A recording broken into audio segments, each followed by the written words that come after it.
నమస్తే. ఈరోజు మనతో పాటు లోక్సత్తా పార్టీ వ్యవస్థాపకులు జయప్రకాష్ నారాయణ గారు ఉన్నారు. సార్‌తో మాట్లాడదాం. సార్ నమస్కారం. నమస్తే నరేష్. సార్ మీ అపార అనుభవంలో ఎన్నో రాజకీయ పార్టీలను, ప్రభుత్వాలను చూశారు సార్. తెలంగాణలో ప్రస్తుతం ఉన్నటువంటి ప్రభుత్వ పనితీరు ఏ విధంగా ఉందంటే ఏం చెప్తారు సార్? అంటే ప్రభుత్వం రాకమునుపే చాలా పెద్ద భారాన్ని నెత్తిన పెట్టుకున్నారు కాంగ్రెస్ ప్రభుత్వం. కాంగ్రెస్ ప్రభుత్వం. ఎందుకంటే అంతకుముందే సార్ టీఆర్ఎస్ బీఆర్ఎస్ ప్రభుత్వం ఉన్నప్పుడు చాలా పెద్ద ఎత్తున సంక్షేమం జరిగింది. కానీ ఉన్నంతలో సంక్షేమానికి అభివృద్ధికి సమతూకాన్ని పాటించే ప్రయత్నం జరిగింది. దాని మీద మళ్ళీ అదనంగా అన్నీ కనుక అమలు చేస్తే 1,30,000 కోట్ల రూపాయలు దాదాపుగా నా అంచనా ప్రకారం ఏడాదికి అదనపు ఖర్చు. అమలు చేసినవి మాత్రమే లెక్క తీసుకుంటే 6 గ్యారంటీలు బహుశా 60,000-65,000 కోట్ల రూపాయలు అదనపు భారం. ఓకే. మరి ఇది దాంతో ఏమవుతుందంటే ఒకప్పుడు చాలా ఆర్థికంగా సౌష్ఠవంగా ఉన్నటువంటి రాష్ట్రం ఏర్పాటైనప్పుడు దేశంలో అతిపెద్ద మిగులున్న రాష్ట్రం ఇది. ఓకే. దేశం మొత్తంలో 29 రాష్ట్రాల్లో రెవెన్యూ మిగులు అతి ఎక్కువ ఉన్నది. అంటే మనకి రోజువారీ వచ్చే ఆదాయము రోజువారీ ఖర్చులు లెక్కిస్తే మిగులున్న రాష్ట్రం అతిపెద్ద రాష్ట్రం తెలంగాణ. ఈవేళ తీవ్రంగా రెవెన్యూ లోటు ఉండడము, కొంచెం కటకట్లాడడము ఆ పరిస్థితికి వచ్చింది. కారణం హామీలని రాజకీయ అవసరాల కోసం చెప్పి చాలా ఎక్కువగా ఇచ్చారు కాబట్టి. అయితే మంచి పరిణామం ఏమిటంటే ఆర్థికంగా కొంచెం ఇబ్బంది ఉన్నా కూడా ప్రభుత్వం నుంచి ఆర్థికాభివృద్ధికి వ్యతిరేకంగా సంకేతాలు కాకుండా ఆర్థికాభివృద్ధికి మనకు అనుకూలం అన్న సంకేతాన్ని ఇస్తున్నారు. పెట్టుబడులు కానీ, సార్ హైదరాబాద్ నగర భవిష్యత్తు కానీ, ఇతర అంశాలు కానీ దాన్ని వరకు అభినందించాలి. ఎందుకంటే అలా కాకుండా కొన్ని రాష్ట్రాల్లో మూర్ఖంగా అసలు అభివృద్ధి మాకొద్దు అన్నట్టుగా, ఆంధ్రప్రదేశ్ చూస్తే గత 5 ఏళ్లలో అభివృద్ధి మాకొద్దు, మేము ఊరికి తాయిలాలు పెంచితే చాలు, బట్టలు నొక్కుతాం చాలు అని చెప్పన్న ఒక విపరీతమైన పరిస్థితి వచ్చింది. అలా కాకుండా కొంచెం సంయమనాన్ని పాటిస్తున్నారు. ఇలా పరిపాలనలో కూడా కొంచెం సంయమనం ఉందన్న భావన ఉంది. మరి చూద్దాం, చాలా విధానాలు చాలా మార్పులు తీసుకోవాలి. ఏం చేస్తారో చూద్దాం. సార్ ఇప్పటికే ఈ తెలంగాణలో ప్రభుత్వంపై పోరాటం స్టార్ట్ అయిపోయింది సార్. వైపు నుంచి బీజేపీ, మరోవైపు నుంచి బీఆర్ఎస్ చాలా ధీటుగా ఎదుర్కొంటున్నారు. మంత్రివర్గంలో రేవంత్ రెడ్డి టీం సరిగ్గా లేదని అనిపిస్తుంది. ఆ భావన చాలా మంది మాట్లాడుతున్నారు. నిజంగా నాకు ఆ విషయాలు తెలియన్నారు సార్. ఎందుకంటే నేను పట్టించుకోను, పేపర్లు చూడను, టీవీలు చూడను, సార్ ఆసక్తి కూడా లేదు. రైట్. కానీ ప్రజాస్వామ్య రాజకీయంలో ఒక పార్టీ లోపల పోటీ ఉండడం సహజం.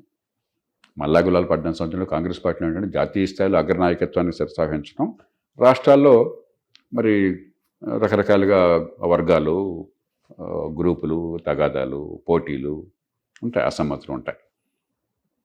అలాగే పార్టీల మధ్య పోరాటం అన్నది మన దేశంలో ఏమైందంటే సార్ ఎన్నిక జరిగిన తర్వాత మరుక్షణం నుంచి మళ్ళీ వచ్చే ఎన్నిక కోసం ప్రచారం చేసుకుంటున్నాం. ఓకే. ఎన్నికైంది పరిపాలించడం కోసం, అది పక్కన పెట్టేసి ఎన్నికైన దగ్గర నుంచి మొట్టమొదటి ప్రకటన వాళ్ళు చేసేది ఏంటంటే చాలామంది మళ్ళీ వచ్చే ఎన్నికల్లో మనం గెలవాలని చెప్పాను. ఎన్నికైంది 5 ఏళ్ళు మంచి పరిపాలన ఇవ్వాలని చెప్పాను. ప్రజలకు కాగిన హామీలు ఇచ్చారు. రాష్ట్రాన్ని ముందు తీసుకెళ్తామని చెప్పారు, దేశాన్ని ముందు తీసుకెళ్తామని చెప్పారు. దాన్ని అమలు చేయాలి. కానీ చాలా కష్టమైన పని ఈ దేశంలో. మనకు అది కాకుండా నిరంతర రాజకీయ పోరాటం, నిరంతర ప్రచారం, నిరంతర ఎన్నికల పోరాటం అయిపోయింది సార్. కాబట్టి ఈవేళ వివిధ పార్టీలు ఎన్నికలైనటువంటి 6-7 నెలల్లోనే మరి మల్లాగొల్లాలు పడుతున్నారంటే పెద్ద నాకు ఆశ్చర్యం ఏం లేదు. దురదృష్టకరం ఈ దేశానికి, ఒక రాష్ట్రానికే కాదు దేశానికి కూడా. ఎందుకంటే ఎన్నిక అవుతున్నది, ప్రతినిధి ఎన్నుకుంటున్నది మన పన్నుల డబ్బులతో, వాటిని సద్వినియోగం చేసి మనకు సేవలు అందించడం కోసం, మన బిడ్డల భవిష్యత్తుని బాగు చేయడం కోసం చెప్పిన ఆర్థికాభివృద్ధిని పెంచడం కోసం, మౌలిక సదుపాయాలు కల్పించడం కోసం, కావలసిన మార్పులు సమాజంలో తీసుకురావడం కోసం, అట్టడుగున ఉన్న వాళ్ళకు కూడా అవకాశాలు కల్పించడం కోసం. అది కాకుండా ఓ పక్కన తాయిలాలు, రెండో పక్కన అధికారం కోసం ఆరాటం, మూడో పక్కన అవినీతి.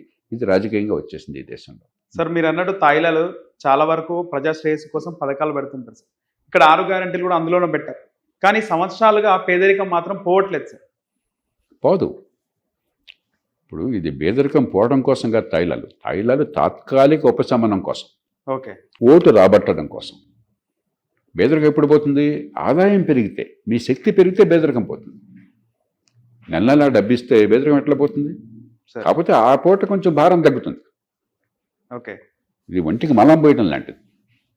కానీ బస్సులు సార్, ఈ ఫ్రీ బస్సెస్ కానీ, కరెంటు బిల్లు ఏవైనా కానివ్వండి, ఇప్పుడు కొన్ని మౌలిక సూత్రాలు ఉన్నాయి సార్. ఒక సర్వీస్కి మీరు ఎంతో కొంత ఫీ ఛార్జ్ చేయకపోతే కాలక్రమేణా ఆ సర్వీస్ అంతరించిపోతుంది. ఇప్పుడు మీకు విద్యుత్ ఉంది, జనరేషన్కి కొంత కాస్ట్ అవుతుంది కదా, ఆ కాస్ట్ రికవరీ లేకపోతే ఏమవుతుంది? ఆ సంస్థ మూలబడిపోతుంది చివరికి. విద్యుత్ రంగమే నాశనం అయిపోతుంది.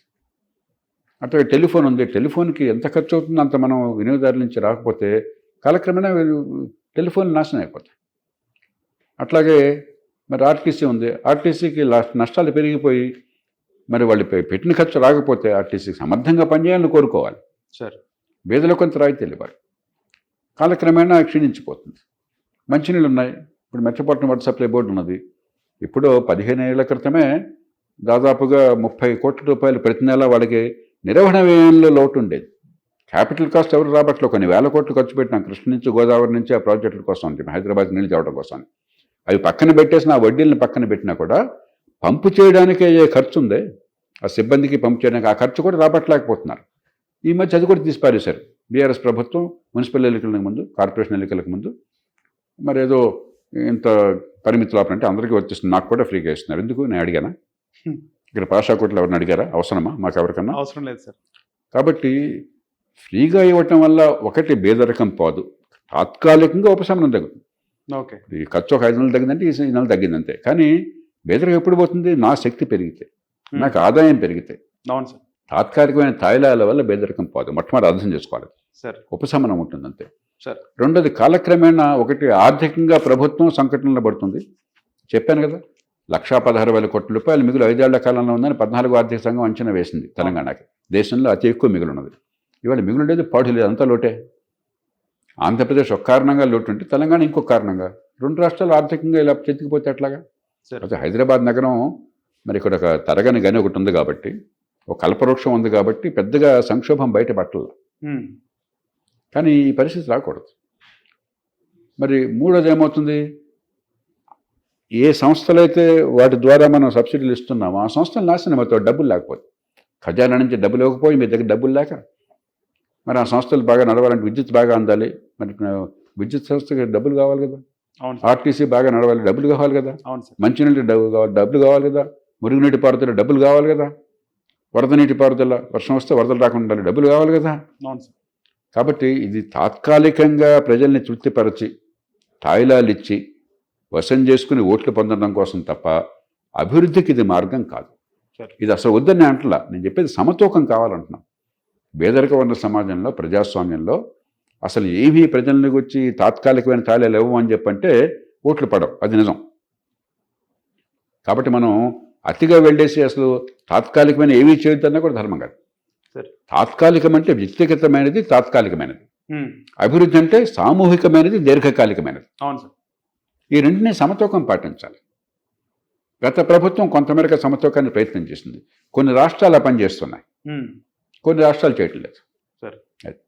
సార్ అలాగే తెలంగాణ ముఖ్యమంత్రి రేవంత్ రెడ్డి, మీరు ఇద్దరు ఒకేసారి 2009లో అసెంబ్లీకి వెళ్ళడం జరిగింది. సో ఆయనను మీరు అసెంబ్లీలో చూసిండొచ్చు. ఆయన ఎట్లా ఉండేవారు సార్ అప్పుడు అసెంబ్లీలో? ఇప్పుడు ఆయన బాగా డైనామిక్ మనిషి, కష్టపడే తత్వం అన్నది, మరి రాజకీయ ఎదగాలన్న కోరిక ఉన్నది. కాబట్టి సహజంగానే ఆ పదవిలోకి వచ్చారు. మనం కోరుకునేది ఏంటంటే ఒక డైనామిక్ మనిషి ఉన్నప్పుడు రాష్ట్ర దీర్ఘకాలిక, వాళ్ళ రాజకీయ వ్యవస్థలు వాళ్ళు ఉంటాయి. దాంతోపాటు రాష్ట్ర దీర్ఘకాలిక అభివృద్ధి కోసం చెప్పని బాటలు వేస్తారని చెప్పని. ఉదాహరణకి విద్య ఉన్నది. నిన్ననే మేము అధ్యయనం చేస్తున్నాం, కొంతమంది ప్రభుత్వం నుంచి కూడా పెద్దలు కూర్చున్నారు. ఈ మధ్య దాకా 29-30 లక్షల మంది గవర్నమెంట్ స్కూళ్ళల్లో పిల్లలు ఉన్నారు అనుకున్నాం. అంత కూడా లేరట. 21 లక్షలు దిగిపోయారని చెప్తున్నారు. ఖర్చు 21,000 కోట్ల పైన ఉంది. ఓకే, అంటే ఒక్కొక్క బిడ్డ మీద ₹1,00,000 ఖర్చు పెడుతుంది ప్రభుత్వం పాఠశాల విద్యకి. మరి ₹1,00,000 ఖర్చు పెట్టినప్పుడు పిల్లలకి చదువు రావాలిగా. అవును సార్. బేదరికం ఎప్పుడు పోతుంది? చదువు లేకుండా బేదరికం పోతుందా? పోదు. నైపుణ్యం రాకుండా, సంపాదించే శక్తి రాకుండా బేదరికం పోతుందా? పోదు. ఎక్కడైనా పేద కుటుంబాలు బాగుపడ్డా ఒక తరం కాలనంటే చూడండి మీరు, 100కి 95 మంది వాళ్ళకి చదువు వచ్చి, నైపుణ్యం వచ్చి, మేధస్సు వికసించడం వల్ల, మిగతా వాళ్ళతో పోటీ పడగలగడం వల్ల ఆదాయాలు పెరిగినాయి, బేదరికం పోయింది. మరి ₹1,00,000 ఒక్కొక్క బిడ్డ మీద ఖర్చు పెడుతుంటే మీకు చదువు పొరపాటున రావట్లేదు. ఒక ప్రభుత్వం ఒకరోజు వచ్చింది కదా సమస్య, ఇది చాలా కాలంగా నడుస్తున్నది. కానీ దాని మీద పట్టించుకోవాలా? అంచేత ఈవేళ ఆయనకున్నటువంటి డైనామిజం, ఆయన యువకుడు, చాలా వయసు ఉన్నది, మరి కష్టంతో నాయకత్వాన్ని చూపెట్టి ఆయన ముఖ్యమంత్రి అయినారు. కాబట్టి మనం కోరవలసింది ఏంటంటే, వ్యక్తిగతంగా ఏదో ఉంటే వాళ్ళు చెప్తుంటారు, దాని గురించి తిరుగుతున్నారు, దాని గురించి మనం దాన్ని ఒక లెక్కట్లా. సరే. ఒక సమర్థ నాయకుడు ఉన్నప్పుడు దీర్ఘకాలికంగా రాష్ట్రాభివృద్ధి, పేదలకు ఆదాయాలు పెరిగే మార్గము, ఆర్థికాభివృద్ధి రాష్ట్రంలో జరగటము, మౌలిక సదుపాయాల కల్పన, చట్టబద్ధ పాలన, ఇవన్నీ ఉండి రాష్ట్రాన్ని ఒక స్థాయికి తీసుకెళ్ళాలి. దానికి మనం అందరం సహకరిద్దాం. దానికోసం కాస్త ప్రయత్నం చేద్దాం, ఒత్తిడి చేద్దాం. సార్ మీరు ఎప్పుడు కూడా అభివృద్ధి జరగాల, ప్రజలు బాగుపడాలి, పేదరికం పోవాలని మాట్లాడుతుంటారు. కాకపోతే ఒకసారి హిస్టారికల్గా మాట్లాడుకుంటా, అంటే 2009లో అసెంబ్లీ చాలా స్పెషల్ అని నా అభిప్రాయం సార్. అంటే అప్పుడు మీరు ఫస్ట్ టైం రావడం, అప్పుడే చిరంజీవి గారు ఫస్ట్ టైం రావడం, చాలామంది కూడా మొట్టమొదటిసారి 2009లో రావడం జరిగింది. సో వీళ్ళందరూ సభలో ఉన్నప్పుడు ఏమైనా ఆసక్తికరమైన ఘట్టాలు కానీ ఏమైనా జరిగినాయి సార్ అసెంబ్లీ? ఇప్పుడు 5 ఏళ్ళు ఏమిటంటే తెలంగాణ ఉద్యమం ఉధృతిలో ఉన్నది. అవును సార్, అప్పుడే మొదలైంది. అప్పుడే December 9న రాజశేఖర్ గారు పోయారు. అవును సార్. ఆయన పోగానే ఇది గౌరవం మొదలైంది. December 9న ప్రకటన వచ్చింది. ఆ తర్వాత అది కొనసాగి చివరికి 2014లో వాళ్ళు రాష్ట్ర విభజన జరిగింది. కాబట్టి సగం టైం అసలు అసెంబ్లీలో అడ్జర్న్మెంట్స్గా సరిపోయాయి. ఓకే, ఈ గొడవలు, స్లోగన్స్. కానీ కొన్ని అరుదైన సందర్భాల్లో బాగా చర్చ జరిగేది. ఉదాహరణ నాకు బాగా గుర్తుంది. 2 విషయాలు నేను గట్టిగా లేవనెత్తే దాని మీద కొన్ని గంటలు చర్చ జరిగింది. ఓకే. నేను ఒక సమాచారం సేకరిస్తే ఏం చేసిందంటే, మనకి టీచర్ల కొరత లేదు రాష్ట్రంలో. నిజానికి 17 మంది పిల్లలకు ఒక టీచర్ ఉన్నారు రాష్ట్రం. అవసరం కంటే ఎక్కువ మంది టీచర్ ఉన్నారు. అయినా కూడా మనం టీచర్లు రిక్రూట్ చేస్తున్నాం. అప్పుడు ఈ మధ్య ప్రకటనలన్నీ కూడా టీచర్ని రిక్రూట్ చేసాము, కొత్తగా చేస్తామనే కదా. ఎందుకంటే గవర్నమెంట్లో టీచర్లు ఉద్యోగాల పథకంగా ఉంది, కానీ విద్య అందించే పథకంగా లేకుండా పోయింది మనకి. ఓకే. కానీ ఉన్న టీచర్లు సరిగ్గా ఉపయోగించుకోవట్లేదు. కొన్ని చోట్ల ఉన్నటువంటి పిల్లల కంటే టీచర్లు ఎక్కువ ఉన్న సందర్భాలు ఉన్నాయి. ఆ స్కూల్లో 2 పిల్లలుంటే 3 టీచర్లు ఉన్న సందర్భాలు ఉన్నాయి. ఓకే. 2 పిల్లలతో స్కూల్ ఏమిటి, 3 టీచర్లు ఏమిటి, ఎంత హాస్యాస్పదంగా ఉంది. మరో చోట 300 మంది పిల్లలు ఉన్నా కూడా 2 టీచర్ ఉంటారు. కాబట్టి ఎంతగా మనం ఉన్న వనరులు సద్వినియోగం చేయకుండా వృధా చేస్తున్నాం అన్నది నేను గట్టిగా బయట పెడితే సభ అంతా దిగ్భ్రాంతి చెందింది. అందరూ స్పందించారు, పార్టీలకు అతీతంగా. రాజకీయంలో ఉన్నవాళ్ళు పార్టీలకు అతీతంగా చాలా సందర్భాలు ఆలోచిస్తారు మనం అవకాశం ఇస్తే. రైట్. దీన్ని మారాలి ఏదో రకంగా చెప్పిన సంకల్పం కలిగించింది. అట్లాగే ఉమ్మడి ఆంధ్రప్రదేశ్లో ఒక పోర్టుకి ఏం చేశారంటే, వాళ్ళు గవర్నమెంట్ ఆఫ్ ఇండియా జాతీయ స్థాయిలో ప్రభుత్వం మేము రాష్ట్రంలో పోర్టు నిర్మాణం చేస్తామంటే మీకు భూమి లేదన్నారు రాష్ట్ర ప్రభుత్వం. అదేమిటంటే ఎక్స్క్లూజివ్ ఎకనామిక్ జోన్గా ప్రైవేట్ పోర్టులకు ఇచ్చేసామన్నారు. నేను ప్రైవేట్ పోర్టులకు అనుకూలం, కానీ ఆ పేరుతో మొత్తం గుత్తాధిపత్యాన్ని వాళ్ళకి ఇచ్చేసి ప్రభుత్వం ఒక పోర్టు నిర్మాణం చేయాలన్నా కూడా మీకు స్థలం లేకపోతే చాలా తప్పు కదా. వివరాలను బయట పెడితే సభలో 3-4 గంటలు చర్చ జరిగింది. అట్లా అలాంటి సందర్భంలో కూడా చర్చ జరిగింది. ఎవరు ఎప్పుడేం మాట్లాడితే ఇప్పుడు నేను చెప్పలేండి, మీరు రికార్డులో కనిపిస్తుంది. కాబట్టి ఖచ్చితంగా తెలంగాణ ఉద్యమ విషయాలు, మిగతా విషయాలు కానీ కాస్త గట్టిగా గొంతుప్పున్న వాళ్ళు రేవంత్ రెడ్డి గారు ఒకరు. Okay sir. అలాగే ప్రస్తుతం కేసీఆర్ చాలా సైలెంట్గా ఉన్నారు సార్. ప్రతిపక్ష నాయకుడు ఎప్పుడు కూడా ప్రభుత్వం పైన వ్యతిరేకంగా మాట్లాడుతుంటారు, ప్రజా సమస్యలపై పోరాడుతుంటారు. కానీ ఆ ప్లేస్ కేటీఆర్, హరీష్ రావు తీసుకున్నాడు అనిపిస్తుంది. కేసీఆర్ మౌనంగా ఉన్నారు. ఆయన మౌనం వెనకాల రీజన్? నేను చెప్పానుగా, ఈ పక్షపాత రాజకీయాలు వ్యక్తుల గురించి నేను మాట్లాడిన నా దగ్గర మీకు మసాలా దొరకదు సార్. రాష్ట్రాభివృద్ధి, దేశాభివృద్ధి ఏం జరగాలి, ఎలా జరగాలి దాని గురించి అయితే నేను ఉపయోగపడతాను. కానీ రోజువారీ ఏం జరుగుతుందో నాకు తెలియదు. ఒక పార్టీ నిర్వహణలో మరి సీనియర్ నాయకులు ఉన్నారు, సమర్థమైన నాయకులు. దానికి అక్కడ నాయకులు మాట్లాడాల్సిన అవసరం లేదు. కాబట్టి దానిలో నేను జోక్యం చేసుకోను. Right sir. సార్, ప్రస్తుతం తెలంగాణలో ఒక బీసీ నినాదం వినిపిస్తుంది సార్. బీసీ రాజ్యాన్ని రావాలి, బీసీ ముఖ్యమంత్రి కావాలి. దాని వెనకాల ఈ పావులు కదుపుతున్నట్టు కూడా కనిపిస్తుంది. ఆర్ కృష్ణయ్య, తిన్మర్మలనవి లాంటి వాళ్ళు ఒక మీటింగ్ కూడా, ఒక ప్రెస్ మీట్ కూడా పెట్టడం జరిగింది. అదేమన్నా అయ్యే అవకాశం ఉంటుందా సార్? ఎందుకు బీసీ నినాదం ఇప్పుడు వినపడుతుంది? అవకాశం గురించి నేను చెప్పలేను, కానీ మన దేశ రాజకీయాన్ని మీరు చూసినట్టయితే కాలక్రమేణా అధికారం అన్ని వర్గాలకి క్రమక్రమంగా విస్తరిస్తున్నది. మోదీ గారు ఒక బీసీ నాయకుడు. బీసీ నాయకుడిగా ఆయన గుర్తింపు పొందే ప్రయత్నం చేయాలి. అందరికీ నాయకుడిగా ఎదిగాడు, కానీ ఒక బీసీ వర్గం నుంచి వచ్చాడు మనిషి. ఆయన స్వయం ప్రతిభతో వచ్చాడు. ఆయనకు ఎవరో పట్టం కట్ల సార్. ఆయనకెవరో ముఖోటాగా పెట్టి ఆయన ప్రధానమంత్రిగా చేయాలి. అలాగే చాలా రాష్ట్రాల్లో ముఖ్యమంత్రులు బీసీ వర్గాల నుంచి వచ్చారు. రైట్. అంచేత ఈ సహజ పరిణామం. ఇది జనసంఖ్య తెలంగాణలో బహుశా బీసీ, ఎస్టీ కలిపితే 85-90% ఉన్నట్టుంది. అంత ఉన్నప్పుడు మరి ప్రజాస్వామ్య సమాజంలో ప్రాతినిధ్యం కూడా ఉంటుంది కదా, నాయకత్వం పెరుగుతుంది కదా. అన్ని వర్గాల్లో మంచి నాయకులు వచ్చారు మనకి.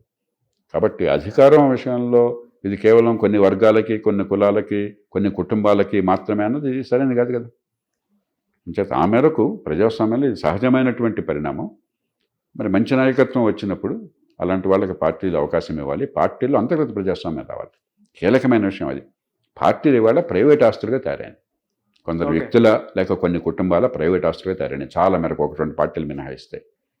కాబట్టి ఇలాంటి పోరాటాలు మరింత విస్తృతంగా జరగాలి. అసలు ఈ పార్టీ నియంతృత్వం పోవాలి. పార్టీ ప్రైవేట్ కంపెనీగా ఉండకూడదు. పార్టీ ఒక ప్రైవేట్ ఎస్టేట్గా ఉండరాదు. పార్టీ సొంత రాజ్యంగా ఉండరాదు. పార్టీ ప్రజల ఆస్తి. పార్టీ ప్రజల ప్రజాస్వామ్య భావాల ప్రకటనకు కానీ ప్రజాస్వామ్య కార్యకలాపాలకు కానీ వేదిక. సరే. మనందరం కూడా ప్రజాస్వామ్యంలో పాలు పంచుకోవడానికి వేదిక. అలా ఉందా ఇవాళ? పార్టీలు ప్రైవేట్ ప్రాపర్టీగా ఉన్నాయి. కాబట్టి దాని నుంచి వచ్చిన సమస్యలు ఇవన్నీ కూడా. కాబట్టి ఖచ్చితంగా అన్ని వర్గాలకి ప్రాతినిధ్యం కావాలి. మంచి నాయకత్వాన్ని పెంచాలి. ఆ మేరకు కొన్ని వర్గాల నుంచి మాకు అవకాశం కావాలని చెప్పని కోరుకోవడం తప్పు కాదు. దాన్ని మనం ఆహ్వానించాలి. దానికి ఒక రాజకీయ పార్టీ ఏదో రకంగా అవకాశం కల్పించాలి. సార్ అదేవిధంగా మూసీ సుందరీకరణపై చాలా భిన్నాభిప్రాయాలు వచ్చాయి. ముఖ్యంగా హైదరాబాద్కి సంబంధించి నష్టాలేంటి సార్, లాభాలు ఆ సుందరీకరణ ఏం చేస్తారు ఎంత అని చెప్పిన ఇప్పుడు ఏదైనా మంచి చేస్తామంటే మనంతా అనుకూలమే. కానీ 1,50,000 కోట్ల రూపాయలు ఒక మాట వచ్చింది. అవును సార్. నా గుండె గుబేలు మనం. అట్లయితే అది ఖచ్చితంగా మన రాష్ట్రానికి మంచి కంటే చెడు ఎక్కువ చేస్తుంది. ఓకే. మీరు చైనాలో 3 గార్జెస్ ప్రాజెక్టును ఒకటి కట్టారు. ప్రపంచంలోనే అతిపెద్ద నీటిపారుదల ప్రాజెక్ట్ అది. ప్రపంచ చరిత్రలో ప్రపంచంలోనే. ఓకే. చైనా మనకంటే 5 రెట్లు ఎక్కువ ఆర్థిక వ్యవస్థ మన దేశం కంటే. అలాంటి పెద్ద దేశంలో దాదాపు సగం దేశాన్ని ప్రభావితం చేసింది ఈ ప్రాజెక్ట్. ఓకే. ఏదో ఒక ప్రాంతంలో ఒక ఊరికి కాదు, సగం దేశాన్ని. వ్యవసాయం, మంచినీళ్ళు, పట్టణాలకు నీళ్లు, వరదారి కట్టడం, రవాణా, అక్కడి నుంచి షిప్పింగ్. నేను స్వయంగా చూశాను. ఓకే. షిప్పింగ్ అక్కడి నుంచి చైనా బాగా ఇంటీరియర్ ప్రాంతాల నుంచి, లోపల ప్రాంతాల నుంచి సముద్రం దాకా షిప్పింగ్. పెద్ద మ్యానుఫ్యాక్చరింగ్ జెయింట్ కదా చైనా. ప్రపంచంలో అతిపెద్ద మ్యానుఫ్యాక్చరింగ్ జెయింట్, అతిపెద్ద ఎక్స్పోర్ట్ జెయింట్. కాబట్టి అన్ని రకాలుగా ఆర్థిక వ్యవస్థను ప్రభావితం చేసింది. మొత్తం ఖర్చు అయింది $31 బిలియన్. ఓకే. ఆనాడు ఒక 1,20,30,000 కోట్లు. ఈవేళ అయితే 2,00,000 కోట్లు దాటుతుంది. 2,30,000 కోట్లు ఎంత అవుతుంది. కానీ మొత్తం ఆ దేశ ఆర్థిక వ్యవస్థనే ఒక పెద్ద దేశానికి, మనకంటే 5 రెట్లు, మన భారతదేశం కంటే 5 రెట్లు పెద్ద దేశానికి అంత ప్రభావాన్ని ఇచ్చింది. అదే చాలా పెద్ద ఖర్చు అనుకున్నారు. సరే. మూసి తెలంగాణలో హైదరాబాద్ నగరంలో ఒక ప్రాంతం. మంచిగా చేయడం అవసరమే, గర్వపడాలి. కానీ 1,50,000 కోట్లు అన్నది అసంబద్ధమైనది, ప్రమాదకరమైనది. నేను గతంలో కూడా నేను కాళేశ్వరం గురించి చెప్పాను. కాళేశ్వరం గురించి కొంచెం నేను మొట్టమొదట. ఇప్పుడు అందరూ మాట్లాడుతున్నారు, ఇప్పుడు నేను మాట్లాడలేదు. ఎందుకంటే అంత అయిపోయిన తర్వాత మాట్లాడేదే ఉంది. సేమ్ బడ్జెట్ కదా సార్, అది కూడా సేమ్ బడ్జెట్. అదే ఇప్పుడు అది కనీసం ఏంటంటే నదీ జలాలు తీసుకొచ్చామని చెప్పాను. అంత ఖరీదైన పథకాలు అక్కడని చెప్పినా కానీ ఆ కాన్సెప్ట్ తప్పు కాదు. దానికే మనం హాయిగా ఉన్న రాష్ట్రం అదనంగా అతిగా ఖర్చు పెట్టేసరికి ఇప్పుడు కష్టాలు పాలవుతున్నది. హైదరాబాద్ నగరంలో కేవలం మూసీ సుందరీకరణకు 1,50,000 కోట్లు అనేది అసంబద్ధమైనది. ఖచ్చితంగా నేను ఆ విషయం చెప్పాను. సార్, సంసారపక్షంగా మనకు అవకాశాన్ని బట్టి చూడాలి. కానీ ఒక లండన్ నగరంలో చేయలేంది, లండన్ నగరంలో $20 బిలియన్ పెట్టమంటే వాళ్ళు పెట్టలేరు. థేమ్స్ నది సుందరీకరణ కోసం అని చెప్పాను. ప్యారిస్లో సీఎన్ నది కోసం పెట్టమంటే పెట్టలేరు. న్యూయార్క్లో హడ్సన్ కోసం పెట్టమంటే పెట్టలేరు. ఎందుకంటే వాళ్ళు ఆలోచిస్తారు, సరే ఇంత డబ్బు పెడితే ఉపయోగం ఉందా, ఇంక వేరే రకం ఖర్చు పెట్టచ్చు మన ప్రజల కోసం, మన నగరం కోసం, మన రాష్ట్రం కోసం, మన దేశం కోసం అని చెప్పని. ఇది చాలా అసంబద్ధంగా ఉంది. అంచేత ఖచ్చితంగా నగరాన్ని బాగు చేయండి, కానీ పద్ధతి ప్రకారం తక్కువ ఖర్చు ఎక్కువ ఫలితాలు వచ్చేట్టుగా ప్రాధాన్యం నిర్ణయం చేయండి. కానీ ఏదో హడావిడి ఆర్భాటం చేసి 1,50,000 కోట్ల రూపాయలు ఖర్చున ఆ భారాన్ని ప్రజల మీద మోపితే అది ఏ రకంగానూ మంచిది కాదు. సార్, అక్కడ ఉన్నటువంటి ప్రజలు చాలా రోజుల నుంచి ఆ వ్యర్థ జలాలు, వ్యర్థ కాలుష్యంతో బాధపడుతున్నారు సార్. వాళ్ళందరినీ షిఫ్ట్ చేస్తే హైదరాబాద్కి అంటే లాభం ఉంటుందా సార్? ఖచ్చితంగా. అంటే ఇప్పుడు ఒక చిట్కాలు ఏమి ఉండవు సార్. ముందు అసలు ఆ కాలుష్యం మూసీలోకి వెళ్లకుండా ఆపాలి. ముందు మూసీలోకి వెళ్తే మళ్ళీ ఎక్కడి నుంచి మనకి నల్గొండ జిల్లా నుంచి ఎక్కడి నుంచి కృష్ణ వెళ్తుంది కదా. అవును సార్. శ్రీశైలం, నాగార్జున సాగర్ దిగువన ఇక్కడంతా మన జనం ఉన్నారు కదా. అవును సార్. కృష్ణలోకి వెళ్తే మళ్ళీ కృష్ణా ప్రవాహంలో మళ్ళీ ఎంతో ఉన్నారు కదా. కింద మంచినీళ్ళకి వాడుతున్నారు, సాగునీళ్ళకి వాడుతున్నారు, మరి పరిశ్రమలకు వాడుతున్నారు. కాబట్టి ముందు కాలుష్యం రాకుండా ఆపాలి. అది కష్టమైన పని. దానిలో గ్లామర్ లేదు, దానిలో డ్రామాలు లేవు. ఓకే. హైదరాబాద్ నగరంలో 23 లక్షల ఇళ్ళు ఉంటే 23 లక్షల కుటుంబాలు ఉంటే కేవలం 8 లక్షల కుటుంబాలకు మాత్రమే అండర్ గ్రౌండ్ డ్రైనేజ్ మీకు ఉంది, సివరేజ్, మురుగునీటి పారుదల. మిగతా 15 లక్షల కుటుంబాలకు ఏమవుతుంది? అదంతా ఏదో ఒక రూపంలో పక్కన ఉన్న లేక్స్లోకి వెళ్ళి, లేక్స్ నుంచి కోకటపల్లి నాల ద్వారా కృష్ణసాగర్ వెళ్ళి అక్కడి నుంచి మూసిలోకి వెళ్ళిపోతుంది. ఓకే. అది ఆపాలి ముందు. అది ఆపాలి ముందు. రెండోది, లోతట్టు ప్రాంతాలు ఉన్నట్లయితే వరద, ఇప్పుడు ఇటీవల కాలంలో వరదలు పెరిగే అవకాశం కనిపిస్తుంది. వర్షాలు పెరుగుతున్నాయి, మొత్తం మీద పెరగకపోయినా కూడా ఒక్కసారి ఎక్కువ వర్షాలు పడుతున్నాయి. మనం ప్రతి సంవత్సరం చూస్తున్నాం. అవును సార్. ఈ భూతాపం వల్ల బహుశా భారతదేశంలో వర్షాలు తగ్గటి పెరుగుతున్నది, మనకు అర్థమవుతుంది కదా. మరి వర్షపు నీరు, వర్షం వస్తే వరద వస్తే ఎట్లాగా? ఋతుపవనాల్లో మామూలు వర్షం వస్తేనే ముఖ్యమంత్రి కార్యాలయం ఎదురుగా కూడా వరద వస్తుంది. మీకు ఎంత సిగ్గుచేటు.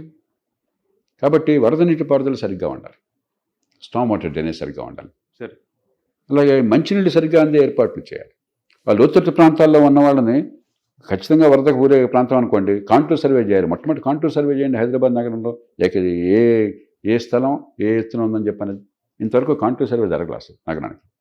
చాలా సింపుల్, తక్కువ ఖర్చు జరుగుతుంది. ముందు అర్థమవుతుంది ఏం జరుగుతుందో. అప్పుడు లోతట్టు ప్రాంతాలు వర్షం వస్తే మునిగిపోయే అవకాశం అనుకోండి, అక్కడ వాడికి ప్రత్యామ్నాయం చూపెట్టి తరలించండి. అంతేగాని గుడ్డెద్దు చోళ్ళ పడ్డట్టుగా ఊరికి వెళ్ళటం కాదు. అది సాధ్యమో కాదు, అవసరమో లేదు. సరే. అలాగే దక్షిణ కొరియాలోని చంగిచాన్ రివర్ నగరం మధ్యలో ఉంది. ఆ మాదిరిగా ఇక్కడ మూసి బ్యూటిఫికేషన్ జరగబోతుంది అని చెప్పేసి ప్రభుత్వానికి చెందినటువంటి ఇప్పుడు రకరకాల నమూనాలు సేకరించవచ్చు, ప్రయత్నాలు చేయొచ్చు కాదంట్లా. సరే. దక్షిణ కొరియా ఎంత బుల్లి దేశం, మన రాష్ట్ర జనాభా కష్టం ఎక్కువ ఉంటుంది అంతే. ఓకే.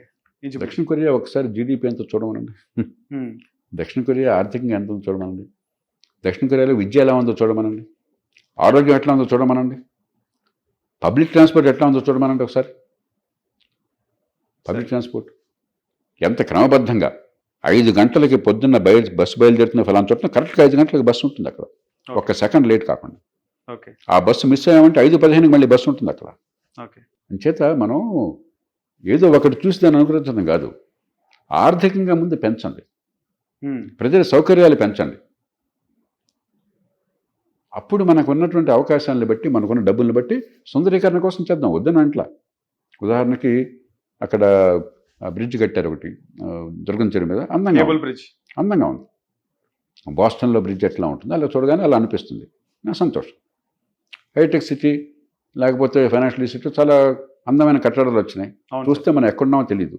రైట్. I'm proud. దానిలో ఆర్థిక కార్యకల్పన ఉంది కాబట్టి ఖర్చు అదనపు ఖర్చు కాదు అది. కాబట్టి నగరం సుందరంగా ఉంటే, నగరంలో సౌకర్యాలు పెరిగితే హర్షించిన వాళ్ళు ఎవరు ఉండరు. సైకిల్ ట్రాక్ ఒకటి పెట్టారు, దాన్ని వాడలేదని నేను పబ్లిక్ చెప్తాను. ఏమయ్యా సైకిల్ ట్రాక్ పెడితే మీరు వాడకపోతే ఎట్లాగా, వాడాలి కదా అని చెప్పాను. అవును సార్. మంచిదే. అలాగే పార్కులు కొన్ని వస్తున్నాయి, నగరం శివార్లు కూడా కొన్ని వస్తున్నాయి, సంతోషం, రావాలి. కాబట్టి పద్ధతి ప్రకారం వెళ్ళండి. కానీ ఒక్కసారి గుడ్డెద్దు చేయబడ్డట్టు ఒక చిన్న పథకం కోసం 1,50,000 కోట్లు ఇది దీంతో అంతా అయిపోయిందంటే అసలు నగరంలో ఇంకేం అవసరాలు లేవా? మరి 22,000 కోట్ల రూపాయలతో మీకు మెట్రో ఏర్పాటు చేశారు. మొన్నటిదాకా మీకు తెలిసే లేదో, మెట్రోలో జనసమ్మర్దం విపరీతంగా ఉన్నా కూడా మెట్రోలో అదనంగా కోచెస్ పెట్టడానికి డబ్బులు లేక కోచెస్ పెట్టలేదు. అంటే గుర్రపు నాట దాకా యుద్ధం పోయినట్లు లెక్క అది, అంత ఖర్చు పెట్టినాక. దాన్ని లీజు తీసుకున్నట్టున్నారు. ఇప్పుడు కూడా చాలా ప్రాంతాల్లో మెట్రో రష్లో ఉంది. రష్ ఎందుకంటే అలా చాలా దేశాలు ప్రతి నిమిషానికి వెళుతుంది అక్కడ రష్ ఉంటే. కాబట్టి రవాణా బాగు చేయాలి, ప్రజల సౌకర్యాలు బాగు చేయాలి, ప్రజల అవసరాలు తీర్చాలి. కడుపంతా నిండిన తర్వాత బ్రహ్మాండంగా ఆదాయం అంటే, పుష్కలంగా డబ్బు ఉంటే అందరూ ఈ లోపల చేతనాన్ని అందంగా చేద్దాం. కానీ ఇంకా బాగా చేయాలనుకుంటే ఇంకా బాగా డబ్బు ఉంటే అప్పుడు చేద్దాం. అంతేగాని వనరుల్ని సద్వినియోగం చేయడం ముందు అవసరం. రైట్. పేదల అవసరాలు తీర్చటము, సమాజంలో అందరికీ పన్నులు కట్టినందుకు, లేకపోతే ఈ టారిఫ్లు కడుతున్నందుకు వాళ్ళందరికీ మంచి సేవలు అందటము, అందరికీ అవకాశాలు పెరగటము, నైపుణ్యాలు రావటము, ఆదాయాలు పెరగటము, అందరికీ మంచి ఆరోగ్యం. నాకు మా శ్రీమతికి చికున్ గున్యా వచ్చింది. ఎందుకు వచ్చింది? దోమకాటు వల్ల. నేను ఎప్పుడు చెప్తుంటాను, దోమలు గొప్ప సోషలిస్టులు. దోమలు మీరు ముఖ్యమంత్రి లేకపోతే నరేషా జేపీఆ చూడరు. ఓకే. దోమలు కొడతాయి ఎవరినైనా సరే. పక్కింటి పోరగాన్ని కొట్టిందా మీ ఇంటికి కూడా వస్తుంది, మీరు ఎంత గొప్పవాడైనా కూడా. దోమల నివారణ గొప్ప పరిపాలన, దాని మీద దృష్టి పెట్టండి. అవును సార్. హైదరాబాద్ నగరంలో ఈవేళ ఏ కుటుంబాన్ని అడిగినా కూడా ఎవరో ఒకరికి చికున్ గున్యా వచ్చింది, లేకపోతే మా పక్కాడికి వచ్చింది, ఫ్రెండ్కి వచ్చింది. ఎందుకట్లా ఉంది? మనం మోసం చేస్తుంటే ఎట్లాగా? అధికారికంగా లెక్కల్లో కొన్ని 100 మందికి కూడా రాలా. అంచేత నిజమైన పరిపాలన అంటే ప్రజల జీవితాలను బాగు చేసేది, మనకున్న వనరులను సద్వినియోగం చేసేది. దాని మీద దృష్టి పెట్టండి. సార్, సార్ అలాగే ఆంధ్రప్రదేశ్ రాష్ట్రంలో రాజకీయాలు చూసుకుంటే ఒకసారి కనుక మాజీ ముఖ్యమంత్రి జగన్మోహన్ రెడ్డి తీవ్రంగా మాట్లాడడం జరిగింది. సో ప్రభుత్వం పడిపోతుంది, మళ్ళీ నేనే వస్తాను, అందరినీ జైల్లో వేస్తాను, చాలా కాన్ఫిడెంట్గా మాట్లాడుతున్నాడు ఆయన. 151 నుంచి 11కు పడిపోయాను. అలాగే ఒక బిగ్ బ్లాస్ట్ బయట పెడతాము ప్రభుత్వానికి సంబంధించిన వార్త కూడా వైఎస్ఆర్సీపీ సోషల్ మీడియా బాగా ప్రచారం చేసింది. ఏమంటారు సార్ దీనిపైన? నేను ముందే చెప్పాను, నా దగ్గర మసాలా ఉండదంట. అది ఏమిటో నాకు తెలియదు, ఆ గొడవ నాకు ఆసక్తి లేదు. ఓకే. సో అంటే అక్కడ జగన్మోహన్ రెడ్డి ఆంధ్రప్రదేశ్ confidence- సమస్య ఏంటంటే సార్ 5 ఏళ్ల కాలంలో మామూలుగానే ఈ దేశంలో తాత్కాలికమైన తాయిలాలే పరిపాలన రీతిగా జరుగుతోంది. సరే. దాన్ని అత్యంత పరాకాష్ఠకు తీసుకెళ్ళింది గత ప్రభుత్వం ఆంధ్రప్రదేశ్లో. బటన్ నొక్కడం తప్ప వేరే కార్యక్రమం లేదు. అసలు అభివృద్ధి అక్కర్లేదు, అభివృద్ధి అడిగితే పెత్తందారులు వీళ్ళంతా అన్న విపరీతమైనటువంటి ధోరణులకి. ఆ మాట ఇక్కడ తెలంగాణ ప్రభుత్వం అంటలా. సంక్షేమానికి పెద్దపీట వేసినా కూడా అభివృద్ధికి అనుకూలంగానే వారు సంకేతాన్ని ఇస్తున్నారు. అక్కడ అభివృద్ధికి వ్యతిరేకంగా అభివృద్ధి అంటే చాలా తప్పు. అభివృద్ధి డబ్బున్నోళ్ళ కోసం, అభివృద్ధి ఖరీదైన వాళ్ళ కోసం, పేదలకు అభివృద్ధి వద్దు అని చెప్పిన విచ్చండవాదం చేశారు. రెండోది, మన దేశంలో చట్టబద్ధ పాలన లేదు, బడుతున్నోడిదే బర్రె. అధికారంలో ఉన్నవాడు ఏం చెప్తే వాడు రాచరికంలాగా కొనసాగుతుంది ఇప్పుడు కూడా. సరే. కానీ ఎంతో కొంత కొంచెం కొద్దిగా సిగ్గు, బిడియం, 10 మంది ఏమనుకుంటారని వెరపు, కొంత విమర్శలు జరగడం ఇలాంటిది ఉండేది. ఆంధ్రప్రదేశ్లో అది కూడా పరాకాష్ఠకి వెళ్ళిపోయింది. ఆ కారణంగానే మొన్న ఎన్నికల్లో ప్రజలు ఏకపక్షంగా తీర్పునిచ్చారు. కానీ ఈవేళ ఈ రెంటిని సరిదిద్దాలి. ప్రధానంగా ఆర్థిక పరిస్థితిని సరిదిద్దాలి. ఎందుకంటే దేశంలో ఏ రాష్ట్రంలోనూ లేనంత తీవ్రమైన ఆర్థిక సంక్షోభం ఒకటి ఆంధ్రప్రదేశ్ని చుట్టుముట్టింది గత ప్రభుత్వం వైఫల్యాల వల్ల, నేర సమాన నిర్లక్ష్యం వల్ల. సార్ 9,74,000 కోట్ల రూపాయల అప్పుల భారాన్ని రాష్ట్ర ప్రజల మీద పెట్టారు. అప్పులు కానీ, కనిపించే అప్పులు కానీ, కనిపించని అప్పులు కానీ, లేకపోతే చెల్లించాల్సిన బకాయిలు కానీ కలిపితే 9,74,000 కోట్ల రూపాయలు. సార్ కేవలం దానిలో కొంత భాగం మాత్రమే అప్పుల కింద చూపెడుతున్నారు. ఈ బకాయిలు చెల్లించాల్సిన అప్పులుగా చూపెట్టట్లా. ఆ చూపెట్టేదానికే 10.5% మీకు 10.5% వడ్డీలు, 10.5%, 72,000 కోట్ల రూపాయలు వడ్డీలు చెల్లించాల్సి వస్తుంది. సార్ మిగతా 1,30,000 కోట్లు లెక్కేస్తే మరి దానికి చెల్లించాలి కదా. ఎంతకాలం మీరు బకాయిలు పెట్టుకుని కూర్చుంటారు? అది కూడా లెక్కేస్తే బహుశా 87,000 కోట్ల రూపాయలు మీకు ఇవాళ కేవలం వడ్డీ చెల్లింపులు అవుతుంది. అంటే వాళ్ళ మొత్తం ఆదాయంలో దాదాపు 60% వడ్డీ చెల్లింపులకు పోతుంది. ఓకే. ఒక తీవ్ర సంక్షోభంలో ఉంది. దీనిలో బస్తీ మీద సవాలు తొడగొట్టడం కాదు కావాల్సింది, రాష్ట్రాన్ని నాశనం చేసి పెట్టారు. ఇవాళ రాష్ట్రాన్ని ఆర్థిక పరిస్థితి నుంచి పైకెత్తాలి. మన చర్చ అంతా ఈ పార్టీయా, ఆ పార్టీయా, ఈ కులమా, ఆ కులమా, ఈయన ముఖ్యమంత్రి, ఆయన ముఖ్యమంత్రి తప్ప మన రాష్ట్ర ప్రజలకి ఏమవుతుందో మనం మర్చిపోయాను. రాష్ట్ర భవిష్యత్తు ఏమవుతుందో మర్చిపోయాను. ఒక రాష్ట్రం ఆర్థికంగా పతనమై దివాళా తీస్తే నష్టం రాష్ట్ర ప్రజలందరికీ, ముఖ్యమంత్రులకి ఏం కాదు, ప్రతిపక్ష నాయకుడికి ఏం కాదు, వాళ్ళ కుటుంబాలు బాగానే ఉంటాయి. అంచేత నిజమైన సమస్యలు ఇవి కాదు, మీరు చెప్పేవి కాదు, పత్రికల్లో కనిపించేవి కాదు, నిజమైన సమస్యలు నేను చెప్తున్నాను. సార్ సార్ ఇంకో విషయం ముఖ్యమైనది ఏంటంటే మీ నుంచి తెలుసుకోవాలనుకుంటున్నాం. మీరు చాలామంది ముఖ్యమంత్రులను చూశారు, చాలామంది ముఖ్యమంత్రుల దగ్గర పనిచేశారు. ది బెస్ట్ ముఖ్యమంత్రి ఉమ్మడి ఆంధ్రప్రదేశ్ రాష్ట్రంలో నుంచి అంటే నేను ఎన్నోసార్లు చెప్పాను, జనగామ వెంకటరావు గారు. జగన్ వెంకట్రావు గారు. ఆయన పెద్దగా చదువుకోలేదు, ఓకే. అపారమైన ఇంగిత జ్ఞానం అన్నది, సరే. చిత్తశుద్ధి అన్నది, తెలుగు ప్రజలంటే మమకారం అన్నది. చనిపోయే ముందు కూడా, అప్పటికి ఆయన అధికారం వదిలేసి 15-20 ఏళ్ళు అయిపోయింది. ఓకే. చనిపోయే ముందు కూడా హాస్పిటల్లోనే అంత ముందు రోజు కలిసి 2 గంటల ఆయనతో కూర్చున్నా. ఆ రోజు కూడా మన రాష్ట్రంలో ఈ ప్రాజెక్ట్ రావాలా, ఇది జరగాలి, ఇక్కడ ఇది ఉండాలా, అక్కడ ఇది ఉండాలా, అదే తప్పన ఆయనకి. సమర్థులను ఎంపిక చేసుకోవటం, అధికారుల్ని అవినీతి తావివ్వకుండా ఉండటం, అనవసర జోక్యం లేకుండా చేయటం, మరి ఎంపిక చేసుకున్న వాళ్ళకి పూర్తి బాధ్యతలు పెట్టడం, నిర్ణయం చేసిన తర్వాత వేగంగా పనిచేయించడం, ఆర్థిక క్రమశిక్షణ పాటించడం. ఇవాళ తెలుగునాట కొంతమేరకైనా మౌలిక సదుపాయాలు ఉన్నాయి, దానికి ఒక పునాది పడిందని చెప్పంటే కేవలం జనగామ వెంకటరావు వల్ల. సరే. నా దృష్టిలో ఆయన అత్యుత్తమ ముఖ్యమంత్రి. సార్ అప్పట్లో ఈ రాజకీయ వారసత్వం లేదు కదా సార్? వాస్తవాలు మనకు నమ్మకం కనిపిస్తున్నాయి కదా మనకి. సార్ తర్వాత నందమూరి తారక రామారావు గారి దగ్గర మీరు చాలా రోజులు ఉన్నారు సార్. ఆయన చాలా రోజులు కాదు, కొద్ది కాలం, 9 నెలలే ఆయన ముఖ్యమంత్రిగా 2సారి కాలం. ముఖ్యమంత్రి ఉన్నప్పుడు ఏదన్నా మర్చిపోలేంటి సంఘటన ఏమైనా ఉందా సార్? ఇప్పుడు కొంచెం ఓపిక కావాలి, దీన్ని సమర్థంగా అమలు చేయాలని చెప్పంటే ఫస్ట్ క్లాస్, వీటిలో సగం జరిగినా కూడా రాష్ట్రం బాగుంటుందని సంతోషపడేవాడు.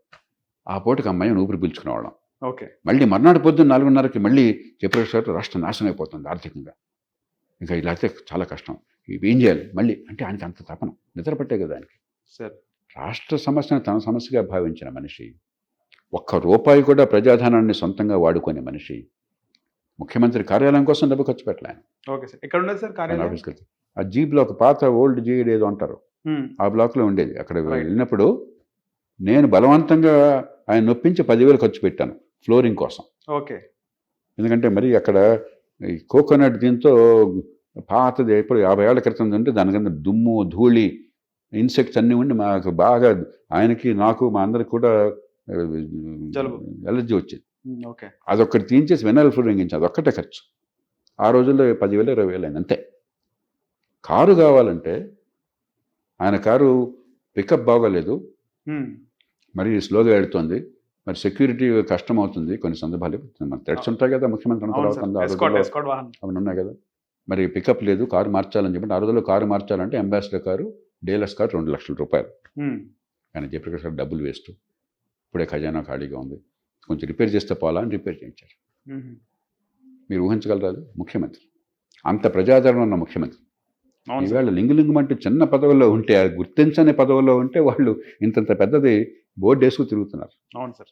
ప్రజాధనంతో 25 లక్షలు 30 లక్షలు 50 లక్షలు కార్లు కొంటున్నారు. అవును సార్. వాళ్ళు ఉన్నారు లేదా వాళ్ళకి ఉనికి కూడా ఉండదు.